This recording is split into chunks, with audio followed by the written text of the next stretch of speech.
ചേട്ടാ ഒരു second please close ചെയ്യല്ലേ. സാർ, സാറിന്റെ പേര് വേദാന്ത മേനോൻ എന്നല്ലേ?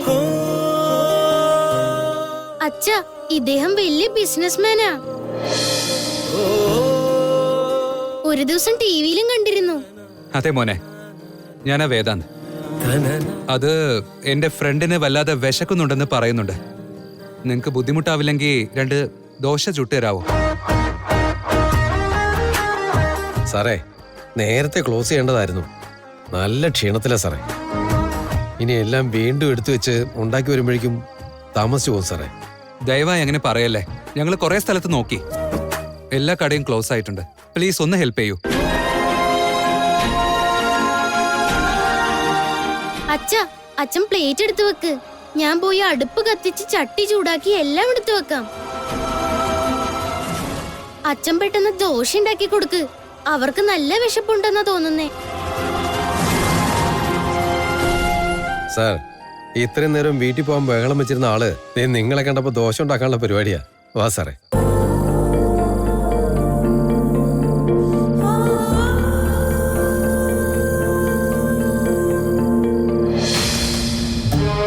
അയ്യോ വിക്കി, സൂക്ഷിച്ച്. എന്തേ കാണിക്കുന്നേ? Hello Aarti, this is Vikrant Menon.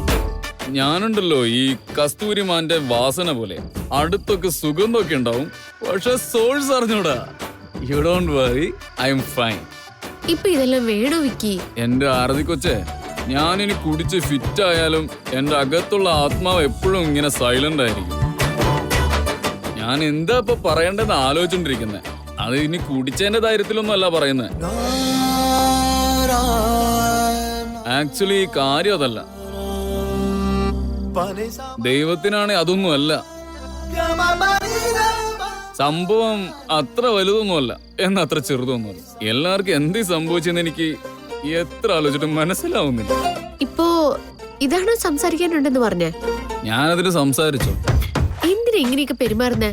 എന്തോ പറയാനുണ്ടെന്നൊക്കെ പറഞ്ഞിട്ട് അത് പറ. നിന്നെ എനിക്ക് കിട്ടിയത് തന്നെ എന്റെ പുണ്യാടോ. ആക്സിഡന്റലി ബൈ മിസ്റ്റേക്കിലി അറിയാണ്ടൊന്ന് കുഴിച്ചു പോയില്ലേ? പക്ഷെ നീയൊന്ന് അതാരും അറിയാതെ എന്നെ എല്ലാവരും സേവ് ചെയ്തില്ലേ? നീ എന്തായാലും എന്നെ പൊന്നുപോലെ നോക്കുന്ന എനിക്ക് മനസ്സിലായി. അതുമാത്രമല്ല, ഒരു ബന്ധുവില്ലാതെ ഞാൻ സംസാരിക്കുന്ന മൊത്തം ഇരുന്ന് നീ ഇങ്ങനെ കേട്ടുകൊണ്ടിരിക്കുന്നു. എന്റെ ഇഷ്ടങ്ങളൊക്കെ നിനക്ക് കറക്റ്റായിട്ട് ഓർമ്മയുണ്ടല്ലേ?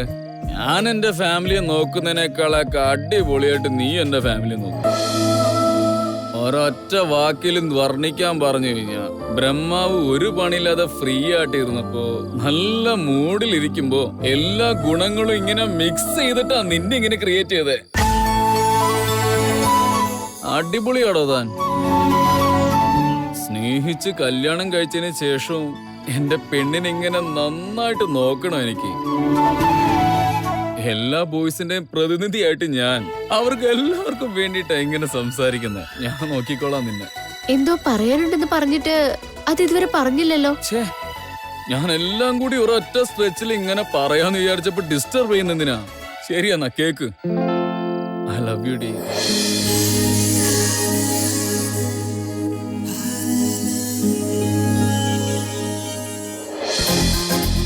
സാറേ, എന്തൊക്കെയാ കാണിക്കുന്നേ? ചേട്ടൻ ഇവിടെ ഇരിക്കേ. അല്ല സാറേ, ഞാനിവിടെ ഇരുന്ന പിന്നെ ആരാ ദോശ ഉണ്ടാക്കുന്നേ? ചേട്ടന്റെ മുഖം കണ്ടാൽ അറിയാൻ നല്ല ക്ഷീണം ഉണ്ടെന്ന്. നിങ്ങൾ ഇവിടെ ഇരിക്കേ, ഞാൻ ദോശ ഉണ്ടാക്കാം. കഴിച്ചിട്ട് ടേസ്റ്റ് എങ്ങനെയെന്ന് പറയണം.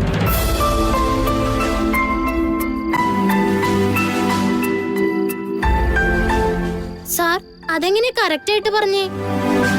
അച്ഛൻ രാവിലെ തൊട്ട് ഒന്നും കഴിച്ചിട്ടില്ല. അച്ഛനെ കണ്ടാലേ അറിയില്ലേ മോനെ, അദ്ദേഹത്തിന് നല്ല ക്ഷീണമുണ്ട്. വേണ്ട സാറേ, നിങ്ങൾക്ക് ഇതൊന്നും പരിചയമില്ല. നിങ്ങളൊക്കെ വലിയവരാ.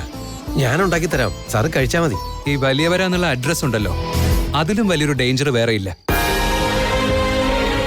ഒരു തവണ ആ അഡ്രസ് വീണ് കഴിഞ്ഞാൽ പിന്നെ സ്വസ്ഥമായിട്ട് ജീവിക്കാൻ പറ്റില്ല. എനിക്കും ഇങ്ങനെ ദോശ ഉണ്ടാക്കാനൊക്കെ ആഗ്രഹമുണ്ട് ചേട്ടാ. പക്ഷെ എന്ത് ചെയ്യാനാ, ഈ ന്യൂസ് ചാനലും സോഷ്യൽ മീഡിയ ചാനൽസും ഒക്കെ എന്നെ സെലിബ്രിറ്റി ആക്കി വെച്ചിരിക്കുകയല്ലേ. അല്ല സാറേ, ഇത്രയും നേരം കടലിൽ തിരക്കൊന്നുമില്ലല്ലോ എന്നും പറഞ്ഞിരിക്കുകയായിരുന്നു ഞങ്ങള്. ഇപ്പതേ ഈ കട പൂട്ടാൻ പോകുന്ന സമയത്ത് സാറ് വന്ന് ദോശ ഉണ്ടാക്കാൻ പറയുമ്പോ എനിക്ക് സന്തോഷമുള്ള കാര്യമല്ലേ. സാറ് വെറുതെ കഷ്ടപ്പെടണ്ടെന്ന് പറഞ്ഞതാ. ചേട്ടാ രാവിലെ തൊട്ട് കഷ്ടപ്പെടുകയല്ലേ. പക്ഷെ ആ കഷ്ടപ്പാടിനനുസരിച്ച് പണം കിട്ടാറുണ്ടോ? ഇന്നൊരു സ്പെഷ്യൽ ഡേ ആന്ന് വിചാരിച്ചോ. ഈ പാതിരാത്രിയിൽ വിശക്കുന്ന സമയത്ത് ചേട്ടനല്ലേ ഞങ്ങളെ സഹായിച്ചത്. അതുകൊണ്ട് ഇന്ന് എക്സ്ട്രാ ക്യാഷ് കിട്ടും. അല്ല, അതൊന്നും വേണ്ട സാർ. സാറ് ദോശയൊക്കെ ഒരു ചേഞ്ച് ആവട്ടെ. ചേട്ടൻ അവിടെ ഇരിക്കെ. ഇന്ന് ഞാൻ ദോശ ഉണ്ടാക്കാം. കഴിച്ചിട്ട് പറ എങ്ങനെയുണ്ടെന്ന്.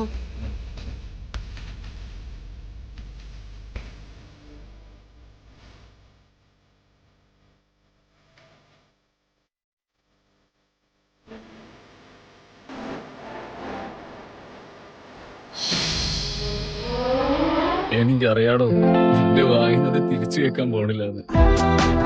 അതൊന്നും സാറുമില്ല. നിന്റെ മനസ്സിലെന്താന്ന് എനിക്ക് നന്നായിട്ട് അറിയാം. അതെന്താണെന്നറിയോ, നീ എന്റെ മനസ്സിൽ കയറിയിട്ട് ഇപ്പൊ തന്നെ കുറെ ആയില്ലേ. ഞാൻ എന്റെ ഇഷ്ടം പറയാൻ വേണ്ടിട്ട് ഇവിടം വരെ വന്നേ. അത് പറഞ്ഞു. നല്ല കുട്ടിയായിട്ടിരിക്കേ. ബൈ. വിക്കി ഒന്ന് നിന്നെ.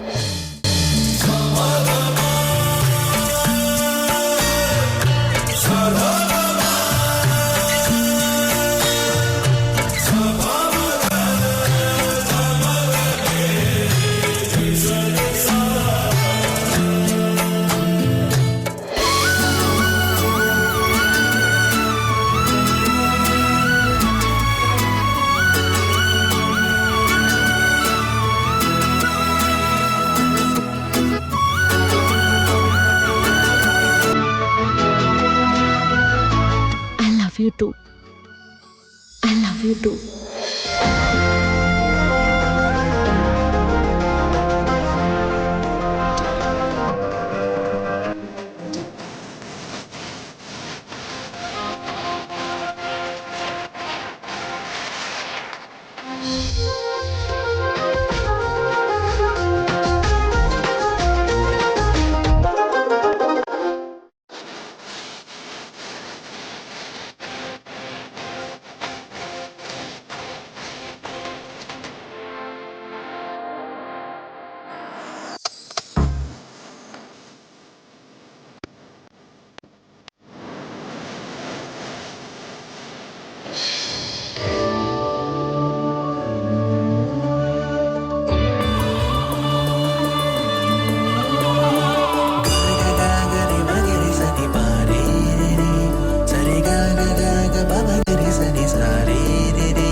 ഇങ്ങനൊരു ദോഷം ഞാൻ ആദ്യമായിട്ടാ കാണുന്നേ.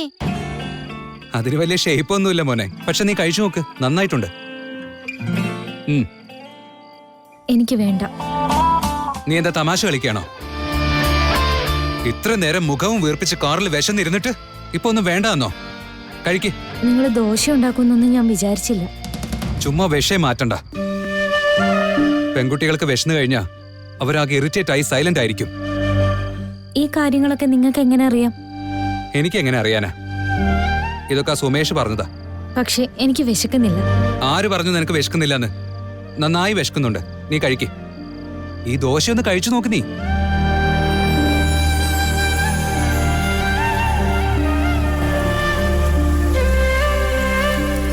ചേച്ചിയുടെ ലൈഫില് ഇങ്ങനെയൊക്കെ സംഭവിച്ചതൊക്കെ ഓർക്കുമ്പോ എന്തോ മനസ്സിന് വല്ലാത്തൊരു വിഷമം. മോനെ, നിനക്കൊരു മാപ്പ് കൂടെ തരട്ടെ? മാപ്പോ? മാപ്പിനെ പോലുള്ള ദോശ. ഞാൻ ഉണ്ടാക്കിയ ദോശ സാധാരണ ദോശയേ അല്ല. നമ്മുടെ ഇന്ത്യയുടെ മാപ്പ് പോലെയല്ലേ ആ ദോശ. അതുകൊണ്ടാണ് ഞാൻ ചോദിച്ചേ, നിനക്ക് മാപ്പ് വേണോ ഇനിയും? ചേച്ചിയുടെ ലൈഫില് ഇങ്ങനെയൊക്കെ സംഭവിച്ചതൊക്കെ ഓർക്കുമ്പോ എന്തോ മനസ്സിന് വല്ലാത്തൊരു വിഷമം. മോനെ, നിനക്കൊരു മാപ്പ് കൂടെ തരട്ടെ? മാപ്പിനെ പോലുള്ള ദോശ. ഞാൻ ഉണ്ടാക്കിയ ദോശ സാധാരണ ദോശയേ അല്ല. നമ്മുടെ ഇന്ത്യയുടെ മാപ്പ് പോലെയല്ലേ ആ ദോശ. അതുകൊണ്ടാണ് ഞാൻ ചോദിച്ചേ, നിനക്ക് മാപ്പ് വേണോ ഇനിയും?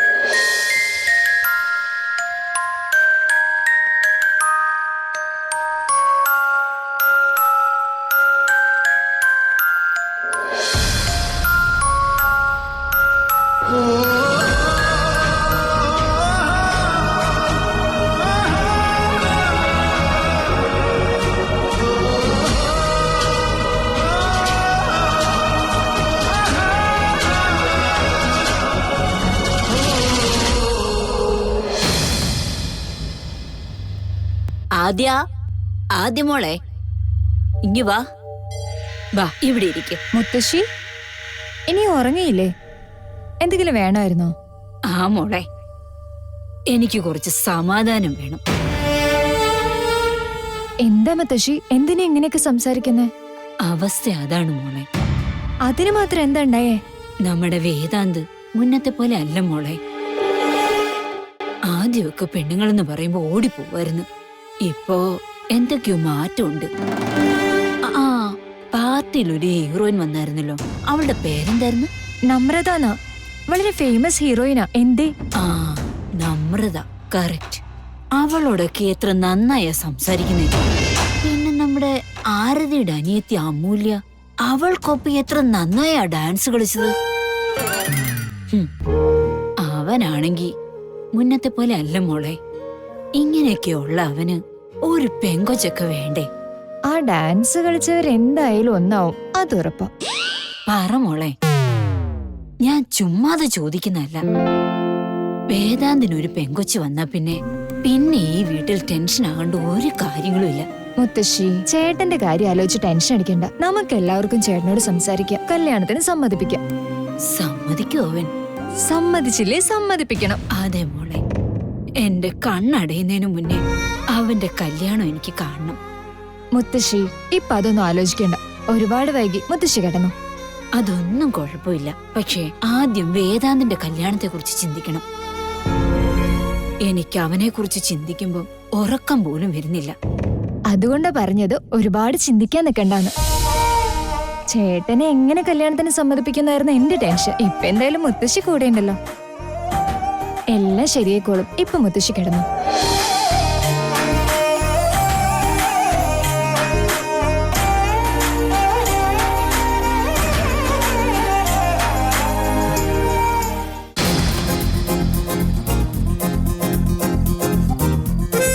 സാറേ, ഞാൻ ഈ കട തുടങ്ങിയിട്ട് ഇപ്പൊ ഏകദേശം 10 വർഷത്തോളായി. ഇതുവരെ ആരും ദോശ ഉണ്ടാക്കി തന്ന് ഇതുപോലെ കഴിച്ചിട്ടേ ഇല്ല. ഈ പാതിരാത്രി ഞങ്ങൾ വിശന്ന് വന്നപ്പോ ചേട്ടൻ സഹായിച്ചതേ ഏറ്റവും വലിയ കാര്യമാണ്. അപ്പൊ ഞങ്ങളല്ലേ താങ്ക്സ് പറയേണ്ടത്. അയ്യോ സാറേ, ദയവ് ഇത് വേണ്ട. അങ്ങേ പോലെ ഒരാൾ കടയിലേക്ക് വന്നതന്നെ ഞങ്ങളുടെ ഭാഗ്യം. അതും മാത്രമല്ല, ഞങ്ങൾക്ക് ദോശ ഉണ്ടാക്കി തരികയും ചെയ്തു. മാത്രമല്ല, എന്റെ മോന് സാറിനെ കണ്ടപ്പോഴേ ഒരുപാട് ഇഷ്ടം തോന്നി. സാറിനെ ടി വിയിലൊക്കെ കണ്ടിട്ട് ഇതുപോലെ ഒരിക്കലും നേരിട്ട് കാണുമെന്ന് സ്വപ്നത്തിൽ പോലും കണ്ടിട്ടില്ല സാറേ. ഇവന് സാറെന്ന് പറഞ്ഞാലുണ്ടല്ലോ ജീവനാ. സാറിനെ പോലെ ആവണമെന്നും പറഞ്ഞ് നടക്കുക. ഇത്രയൊക്കെ ആയിട്ട് ആ പണം വാങ്ങാന്ന് പറഞ്ഞാ വേണ്ട സാറേ. മോന് ബിസിനസ്മാൻ ആവണോ? ബിസിനസ്മാൻ ആയ പോരാ, സാറിനെ പോലെ വലിയൊരു ബിസിനസ്മാൻ ആവണം. എന്നെ പോലെയല്ല, ഈ ലോകം അറിയുന്ന ബിസിനസ്മാൻ ആവണം. എപ്പോഴും ആ കാര്യം സ്വപ്നം കാണണം. അങ്കിള് പറയുന്ന ഈ കാര്യം ഓർമ്മയിൽ വെച്ചോളൂ. നമ്മുടെ ജീവിതം പെട്ടെന്ന് ഉയർത്താനുള്ള ഒരു മാർഗമാണ് ഈ ബിസിനസ്. കള്ളത്തരം കാണിക്കരുത്. പരാജയങ്ങളില്ലാതെ ഒരു വിജയവും ഉണ്ടാവുന്നില്ല. ഭയം എന്ന ചിന്ത മനസ്സിൽ നിന്ന് ഇന്നേ തുടച്ചു കളഞ്ഞോളൂ. All the very best. സാറേ, എന്താ സാറേ കാണിക്കുന്നത്? പൈസ വേണ്ടെന്ന് ഞാൻ പറഞ്ഞതല്ലേ. അവന് ബിസിനസ്മാൻ ആവണമെന്നല്ലേ പറഞ്ഞത്. അതിനുള്ളൊരു ചെറിയ സപ്പോർട്ടാന്ന് വെച്ചോളൂ. ഇത് ഞങ്ങൾ കഴിച്ച ദോശയുടെ പൈസയൊന്നുമല്ല. ഇവന്റെ മുന്നോട്ടുള്ള യാത്രയിലേക്ക് ചെറിയൊരു സഹായം. ഭാവിയിലെ വലിയ ബിസിനസ്മാന് എന്റെ ഒരു സപ്പോർട്ട്. ഇതെന്റെ കാർഡാ. നിങ്ങൾക്ക് എന്ത് ആവശ്യമുണ്ടെങ്കിലും എന്റെ ഓഫീസിലേക്ക് വന്നോളൂ. പണമുള്ളവരെല്ലാം വലിയവരല്ല സാർ. അതിനെല്ലാം മേലെ എനിക്ക് മനസ്സിലാക്കാൻ കഴിഞ്ഞത് അങ്ങ് നല്ല മനസ്സുള്ളവനാണ് സാർ.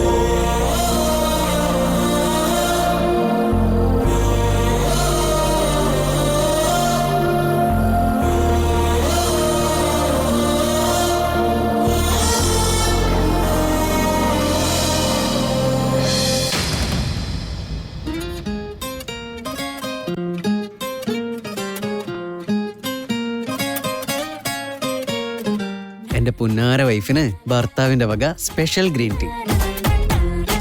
സിദ്ധാർത്ഥ്, പാർട്ടി കഴിഞ്ഞ പിന്നെ അമൂല്യ കണ്ടായിരുന്നോ? ഇല്ല, ആക്ച്വലി ഞാൻ അകത്തായിരുന്നു. വേദാന്ത് അവളെ ഡ്രോപ്പ് ചെയ്യാന്നും പറഞ്ഞിരുന്നു. ആണോ? എന്താ ചോദിക്കാൻ കാരണം? ഞാനും അമ്മൂനെ കണ്ടില്ലാന്നേ. പെർഫോമൻസ് കഴിഞ്ഞ പിന്നെ ഞാൻ ഡ്രസ് ചേഞ്ച് ചെയ്യായിരുന്നു. അമ്മു വാഷ്റൂമിലും ആയിരുന്നു. പിന്നെ ഞാൻ കണ്ടിട്ടേ ഇല്ല. അതിന് ടെൻഷൻ അടിക്കേണ്ട കാര്യമൊന്നുമില്ലല്ലോ ആദ്യ. മേ ബി വേദാന്ത് ചിലപ്പോൾ ഡ്രോപ്പ് ചെയ്യായിരിക്കും. എന്തെങ്കിലും പ്രശ്നം ഉണ്ടായിരുന്നെങ്കിൽ ഇപ്പോഴേ ഫോൺ ചെയ്യേണ്ടതായിരുന്നു. അതല്ല ശരി. സിദ്ധാർത്ഥ് എന്തായാലും ചേട്ടനെ വിളിച്ചൊന്ന് കൺഫേം ചെയ്തേക്ക്. ഭാര്യ പറഞ്ഞ പിന്നെ ചെയ്തല്ലേ പറ്റൂ. നിന്നെ കിട്ടിയത് എന്റെ ഭാഗ്യമാണ്. Love you so much. Love you too Siddharth.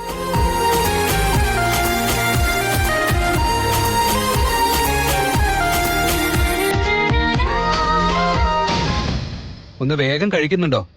Dosa തണുക്കുന്നു.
അതെന്താ നോക്ക്. എന്ത്? ചട്നിയുണ്ട്, അത് തുടക്കേ. അതെയോ?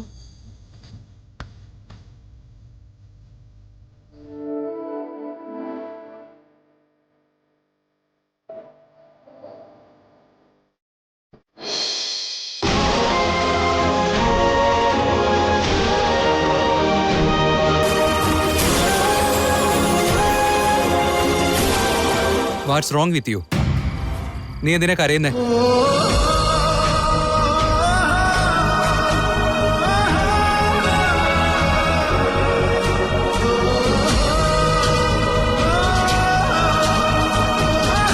ഞാൻ എപ്പോ നോക്കിയാലും അഹങ്കാരി എന്നൊക്കെ പറഞ്ഞ് ആവശ്യമില്ലാത്ത വഴക്കുണ്ടാക്കിക്കൊണ്ടിരിക്കും.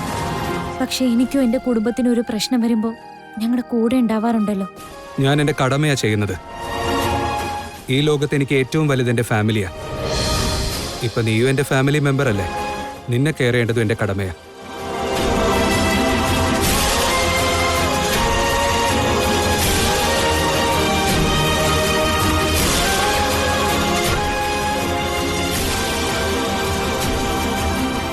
Sir, tissue. ടിഷ്യൂ ഒന്നും വേണ്ട, ഇറ്റ്സ് ഓക്കെ. എന്റെ അച്ഛനും അമ്മയും എപ്പോഴും ഇങ്ങനെ സന്തോഷമായിട്ട് തന്നെ ഇരിക്കാറ്. ഇടയ്ക്ക് അമ്മയ്ക്ക് ദേഷ്യം വരുമ്പോ അച്ഛനമ്മയ്ക്ക് ഇതുപോലെ ചോറ് വാരി കൊടുക്കും.